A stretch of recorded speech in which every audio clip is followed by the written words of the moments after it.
आइए जानते हैं आज की कुछ अंतर्राष्ट्रीय खबरों को। पहले एक नजर आज की हेडलाइंस पर। कोरोना के ओमिक्रॉन वेरिएंट को लेकर मोदी सरकार ने जारी की नई ट्रैवल एडवाइजरी। ओमिक्रॉन की टेंशन के बीच अफ्रीकी देशों से 15 दिन में मुंबई आए 1000 यात्री। राकेश टिकैत ने 24 घंटे के भीतर केंद्र सरकार को दी दूसरी धमकी, कहा गलतफहमी में ना रहें। मॉनसून सत्र के हंगामे पर शीतकालीन सत्र में एक्शन, 12 राज्यसभा सांसद पूरे सेशन के लिए निलंबित। यूपी बिहार से गुजरने वाली 58 ट्रेनों का संचालन कल से 28 फरवरी तक के बीच रहेगा प्रभावित। अमेरिकी राष्ट्रपति जो बाइडेन ने ओमिक्रॉन वेरिएंट पर कहा, घबराए नहीं, बूस्टर स्लॉट ले। इस निंदा पर भड़की हिंसा, पुलिस थाना फूंका, पीएम इमरान ने माना देश में नहीं कानून का राज। सोने चांदी की कीमतों को लेकर खुशखबरी, हुआ सस्ता। सलमान खान पहुंचे गांधी आश्रम, बापू का चरखा चलाते आए नजर। और विराट कोहली की वापसी के बाद मुंबई टेस्ट के प्लेइंग 11 को लेकर अजिंक्य रहाणे ने साधी चुप्पी। कोरोना के नए वेरिएंट ओमिक्रॉन के सामने आने के बाद मोदी सरकार ने भारत आने वाले यात्रियों के लिए नई ट्रैवल एडवाइजरी जारी की है।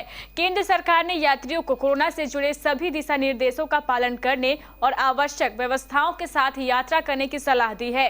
ट्रैवल एडवाइजरी जारी होने के बाद दिल्ली एयरपोर्ट का प्रबंधन करने वाली कंपनी GMR के प्रवक्ता ने कहा, हमने महामारी की पिछली लहर के दौरान पहले भी इसी तरह की व्यवस्था की थी। हम टर्मिनल के अंदर यात्रियों के ठहरने के दौरान कोविड-19 प्रोटोकॉल का पालन सुनिश्चित करेंगे।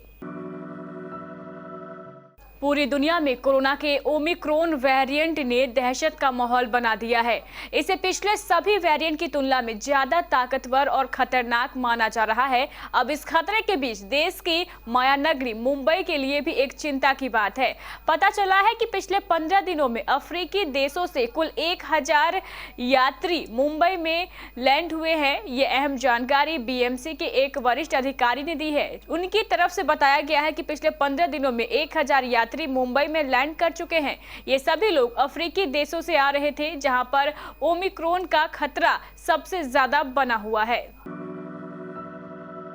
नरेंद्र मोदी सरकार द्वारा केंद्रीय कृषि कानूनों को वापस लेने के निर्णय के बाद भी संयुक्त किसान मोर्चा 6 नई मांगों शर्तों के साथ दिल्ली NCR के चारों बॉर्डर पर धरना प्रदर्शन जारी रखे हुए है। इस बीच दिल्ली यूपी के गाजीपुर बॉर्डर पर चल रहे धरना प्रदर्शन की अगुवाई कर रहे भारतीय किसान यूनियन के राष्ट्रीय प्रवक्ता राकेश टिकैत ने केंद्र सरकार को एक और नई धमकी दी है। उन्होंने कहा है कि किसान अपनी मांगे मनवाए बिना यहां से नहीं जाएगा और सरकार इस गलतफहमी में नहीं रहे कि देश में किसान आगे कोई धरना प्रदर्शन नहीं करेगा। इससे पहले महाराष्ट्र में एक महापंचायत में किसान नेता राकेश टिकैत ने केंद्र सरकार को चेताते हुए 26 जनवरी जैसा ट्रैक्टर मार्च करने की धमकी भी दी है। संसद के शीतकालीन सत्र के पहले दिन की हंगामेदार शुरुआत हुई। राज्यसभा से 12 सांसद पूरे सत्र के लिए निलंबित कर दिए गए। मॉनसून सत्र में हंगामा करने के लिए सांसदों के खिलाफ यह कार्रवाई हुई है। उच्च सदन के जिन 12 सांसदों को सस्पेंड किया गया है, उनके नाम एलमायर करीम, फूलो देवी नेताम, छाया वर्मा, रिपुन बोरा, बियोन विश्वा, राजमणि पटेल, डोला सेन, शांति छेत्री, सैयद नासिर हुसैन, प्रियंका चतुर्वेदी, अनिल देसाई और अखिलेश प्रसाद सिंह है। उपसभापति हरिवंश की अनुमति से संसदीय कार्य मंत्री प्रहलाद जोशी ने इस सिलसिले में एक प्रस्ताव रखा, जिसे विपक्षी दलों के हंगामे के बीच सदन ने मंजूरी दे दी। कल बुधवार से मुरादाबाद रेल रूट की कई ट्रेनों का संचालन थम जाएगा। 1 दिसंबर से 28 फरवरी तक इस रूट की 58 ट्रेनों का संचालन प्रभावित रहेगा। दिल्ली से देहरादून चलने वाली शताब्दी के अलावा जनता, शहीद, उज्जैनी, फरक्का, अर्चना, नौचंदी समेत 46 ट्रेनों का संचालन रुक जाएगा। कोहरे से रेल संचालन पर पड़ने वाले असर को देखते हुए मुख्यालय ने हर साल तमाम ट्रेनों में फेरबदल करता है। इस बार भी कई ट्रेनें रद्द की गई हैं, जबकि कुछ की अवधि घटा दी गई है।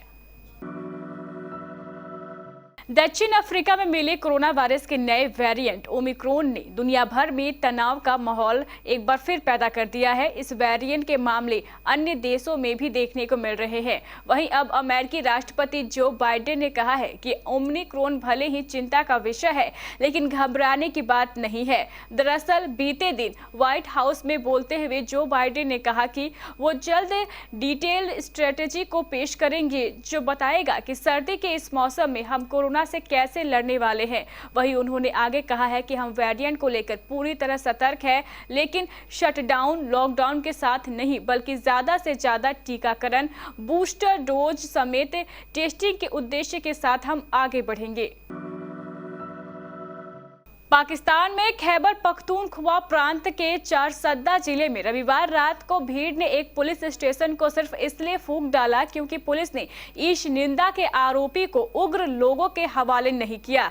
भीड़ पवित्र कुरान का अपमान करने वाले आरोपी को खुद न्याय देना चाहती थी, लेकिन पुलिस द्वारा आरोपी को अन्यत्र स्थानांतरित करने के बाद हालत बेकाबू हो गया। बिगड़ते हालात संभालने के लिए पुलिस ने आंसू गैस के गोले छोड़े और हवाई फायरिंग भी की, लेकिन भीड़ नहीं मानी और उसने खुल्लम खुल्ला हिंसा शुरू कर दिया। भारतीय सराफा बाजार में सोने चांदी की सोमवार की कीमतें जारी हो गई है। सोने चांदी के दाम में गिरावट दर्ज की गई। बीते शुक्रवार के मुकाबले में सोने चांदी के भाव सस्ते हो गए हैं। 999 प्योरिटी वाला 10 ग्राम सोना 48,118 रुपए पर पहुंच गया है, जबकि 1 किलो चांदी की ताजा कीमत 63,095 रुपए हो गई है। ऐसे में यदि आप सोना चांदी खरीदने का मन बना रहे हैं तो इसका फायदा उठा सकते हैं। बॉलीवुड अभिनेता सलमान खान सोमवार को अहमदाबाद अपने फिल्म अंतिम के प्रमोशन के लिए पहुंचे। इस दौरान सलमान खान ने साबरमती इलाके में मौजूद गांधी आश्रम का भी दौरा किया। सलमान ने आश्रम के हृदय कुंज और गांधी जी के कमरे का दौरा किया। गांधी आश्रम में पहुंचे सलमान खान का सूत की आटी पहनकर स्वागत किया गया। सलमान खान ने आश्रम की विजिटर बुक में एक मैसेज भी लिखा है। सलमान ने लिखा है कि मैं यहां आकर खुद को लकी मानता हूं।